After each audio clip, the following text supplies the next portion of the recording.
இப்போ வந்து இன்றைக்கி அந்த ஜிஆர் சுவாமிநாதன் ஜஸ்டிஸ் உட்கார நிற்க வச்சார்ல, you deserve it because you yourself are a corrupt person. அந்த அருண் ஐபிஎஸ் ஒன்றும் பெரிய யோகி சிகாமணி கிடையாது. Is highly corrupt. அண்ட் என்ன நீதி நியாயம் இது பண்ண போகுது. And I don't know why this Vijay has put him as the person to head the DVAC when he himself அவனே கரெக்டாக இருக்கும்போது இந்த மாதிரி ஆட்கள் எல்லாம் எப்படி நீங்கள் அந்த மாதிரி ஒரு பதவியில் ஒரு நேர்மையான ஆஃபீஸர் அங்கே உட்கார வச்சிங்கன்னா ஏதோ நியாயம் வந்து வழங்கப்படும். அதுக்கெல்லாம் சும்மா வந்து அவசரப்பட்டு போகிறது கரெக்ட் கிடையாது. அண்ட் இது ஸ்டாலின் அவர்களுக்கும் தெரியணும், இந்த ஆஃபீஸர் வந்து பெரிய யோகி சிகாமணி கிடையாது. இவரும் நிறைய ஊழலில் ஈடுபட்டிருக்கிறார். மந்திரி அந்த பொம்பளையை பார்த்து பயந்துட்டு இருந்தாங்கன்னா அப்போ ஜெயலலிதாவோட ஆட்சின்னு நினைக்கிறேன். ஓகே, அதுக்கப்புறம் வந்துட்டு I remember, I think it was 1984 இங்கே கோயம்புத்தூரில் டிஏசின்னு ஒன்று இருந்துச்சு. இல்லை DIC, sorry, director of industrial இது கார்பரேஷன் சொல்லிட்டு, அது ஒரு ஐஏஎஸ் ஆஃபீஸர் கால் மேலே இந்த டேபிள் மேலே கால் போட்டு தான் உட்காந்துட்டு இருந்தார். அதுக்கப்புறம் ஐ பிகேம் தி ஜனதா தளோட ஜெனரல் செக்ரட்டரி. அப்போ மரியாதை வேறு. அப்போது இந்த ஆஃபீஸர்ஸ் நினச்சிக்கிறாங்க எதுக்கால உட்காந்துருக்கோம் கேனையன் நினச்சி. கேனையன் கிடையாதுடா. நிறைய தடவை நாங்கள் உங்களை விட நிறைய படிச்சிருப்போம், உங்களை விட எங்களுக்கு நிறைய செல்வாக்கும் இருக்கும். ஆனால் இந்த மரியாதையின் நிமித்தியாக நம்ம கம்னு இருக்கிறோம். ஆனால் உங்களுக்கெல்லாம் திமிரு.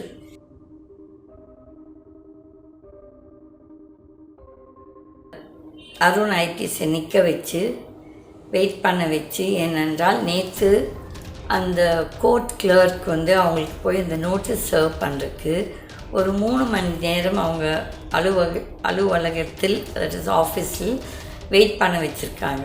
அதுக்கு இன்றைக்கு ஜஸ்டிஸ் நல்ல ஒரு சூடான கேள்வி கேட்டிருக்கார். அப்போ வந்து டிட் ஃபார் டேட். இந்த ஆஃபீஸர்ஸ் நிறைய பேர் அவங்க வந்து பதவியில் இருக்கும்போது அவங்களுக்கு தலகணம் புரியறதில்லை. அவங்க நினச்சிக்கிறாங்க அவங்க அந்த கேட்ஸ் விஸ்கர்ஸ், அந்த எதுக்கால உட்கார்ந்துட்டு இருக்கும் நபருக்கு எந்த செல்வாக்கும் இல்லை என்று. ஆனால் இன்றைக்கு கோர்ட்டுக்கு வந்து அவமானப்பட்டிருக்கிறார். ஜட்ஜு வந்து அவரை நிற்க வச்சுருக்காங்க, வெயிட் பண்ண சொல்லியிருக்கிறாங்க. இதெல்லாம் நல்லதுக்கு. I wish more judges do this.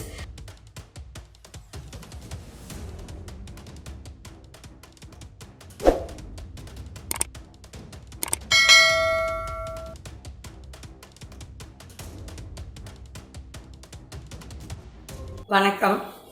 Geetha டிவியின் சுதந்திர பார்ட்டி நேயர்களுக்கு.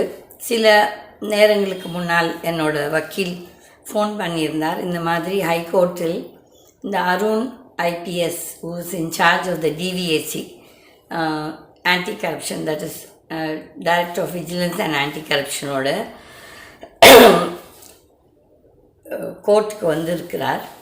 அப்போ வந்து இருக்கும் அந்த ஜஸ்டிஸ் ஜிஆர் சுவாமிநாதன் அவர்கள் அந்த அருண் ஐபிஎஸ்ஸை நிற்க வச்சு வெயிட் பண்ண வச்சு, ஏனென்றால் நேற்று அந்த கோர்ட் கிளர்க் வந்து அவங்களுக்கு போய் அந்த நோட்டீஸ் சர்வ் பண்ணுறதுக்கு ஒரு 3 மணி நேரம் அவங்க அலுவலகத்தில், தட் இஸ் ஆஃபீஸில் வெயிட் பண்ண வச்சுருக்காங்க. அதுக்கு இன்றைக்கு ஜஸ்டிஸ் நல்ல ஒரு சூடான கேள்வி கேட்டிருக்கார். அப்போ வந்து டிட் ஃபார் டேட். இந்த ஆஃபீஸர்ஸ் நிறைய பேர் அவங்க வந்து பதவியில் இருக்கும்போது அவங்களுக்கு தலகணம் புரியறதில்லை. அவங்க நினச்சிக்கிறாங்க அவங்க அந்த கேட்ஸ் விஸ்கர்ஸ், அந்த எதுக்கால உட்கார்ந்துட்டு இருக்கும் நபருக்கு எந்த செல்வாக்கும் இல்லை என்று. ஆனால் இன்றைக்கு கோர்ட்டுக்கு வந்து அவமானப்பட்டிருக்கிறார். ஜட்ஜு வந்து அவரை நிற்க வச்சுருக்காங்க, வெயிட் பண்ண சொல்லியிருக்கிறாங்க. இதெல்லாம் நல்லதுக்கு. I wish more judges do this on a fair basis. That is அவங்க தப்பு செய்திருந்தால் அதுக்கு என்ன சொல்கிறது, ஒரு லெசன் மாதிரி இந்த மாதிரி செஞ்சால் தான் இவங்களுக்கெல்லாம் புத்தி வரும். நானும் பார்த்துருக்கேன் நிறைய ஆஃபீஸர்ஸில் இந்த ஐஏஎஸ் ஐபிஎஸ் வந்து அவங்களுக்கு ஒரு தலகணும். யாருன்னா போய் அவங்களுக்கு சந்திக்க போனான்னா ஒரு மரியாதையாக கூட உட்கார மாட்டாங்க, மரியாதை கூட நம்மளும் உட்கார விட மாட்டாங்க. எனக்கு நல்ல ஞாபகம் இருக்குது. இந்த ஹெல்த் செக்ரட்டரியாக ஒரு பொம்பளை இருந்துச்சு. ஐ திங்க் இட் வாஸ் இன் 2004 நினைக்கிறேன். ஒரு குண்டா ஒரு பொம்பளை, ஒரு மலையாளத்துக்கார பொம்பளை, அது பேர் ஞாபகம் இல்லை. அவங்க ஹஸ்பண்டும் ஒரு ஐஏஎஸ் ஆஃபீஸராக இருந்தால் அது டேபிள் மேலேயே காலை வச்சுட்டு உட்காந்துட்டு இருந்துச்சு. மந்திரி அந்த பொம்பளையை பார்த்து பயந்துட்டு இருந்தான். ஏன்னா அப்போ ஜெயலலிதாவோட ஆட்சின்னு நினைக்கிறேன். ஓகே, அதுக்கப்புறம் வந்துட்டு I remember, I think it was 1984, இங்கே கோயம்புத்தூரில் டிஏசின்னு ஒன்று இருந்துச்சு. இல்லை டிஐசி, டைரக்டர் ஆஃப் இண்டஸ்ட்ரியல் இது கார்பரேஷன் சொல்லிட்டு. அதில் ஒரு ஐஏஎஸ் ஆஃபீஸர் கால் மேலே இந்த டேபிள் மேலே கால் போட்டு தான் உட்காந்துட்டு இருந்தார்.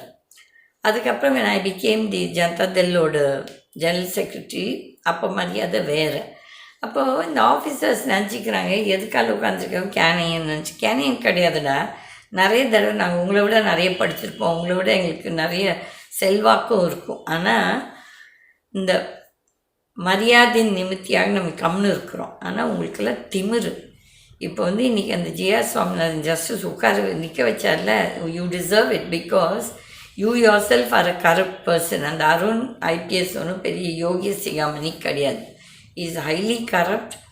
அண்ட் என்ன நீதி நியாயம் இது பண்ண போகுது. And I don't know why this Vijay has put him as the person to head the DVAC when he himself அவனே கரெக்டாக இருக்கும்போது இந்த மாதிரி ஆட்கள் எல்லாம் எப்படி நீங்கள் அந்த மாதிரி ஒரு பதவியில் ஒரு நேர்மையான ஆஃபீஸர் அங்கே உட்கார வச்சிங்கன்னா ஏதோ நியாயம் வழங்கப்படும்.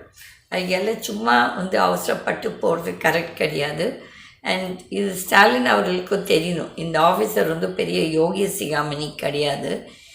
இவரும் நிறைய ஊழலில் ஈடுபட்டிருக்கிறார். And then most of these IPS officers IAS இந்த ரியல் எஸ்டேட் மாஃபியாவில் they'll all be having a hand, many of them. இதெல்லாம் எப்போ வரப்போகுது, எந்த ஒரு தலைவர் இதெல்லாம் நியாயமாக பார்க்க போகிறாங்கன்னு சொல்லிட்டு தெரியல. இந்த மாற்றம் நாட் விஜய். கண்டிப்பாக விஜய்கிட்டேருந்து எந்த பெரிய நீதி நியாயம் எதிர்பார்க்க முடியாது. ஏனென்றால் அந்த ஆதவ் அர்ஜுனா அவங்க கூட இருக்கிறவங்க எல்லாருமே ஊழல்வாதிகள். ஸோ நியாயம் மாற்றம் வருமுன்னா கண்டிப்பாக ஒரு கேள்விக்குறி தான். மக்களே, நீங்கள் தான் இந்த மாற்றத்தை கொண்டு வந்திருக்கிறீர்கள். இந்த மாற்றம் உங்களையே அழுக வைக்கப் போகுது.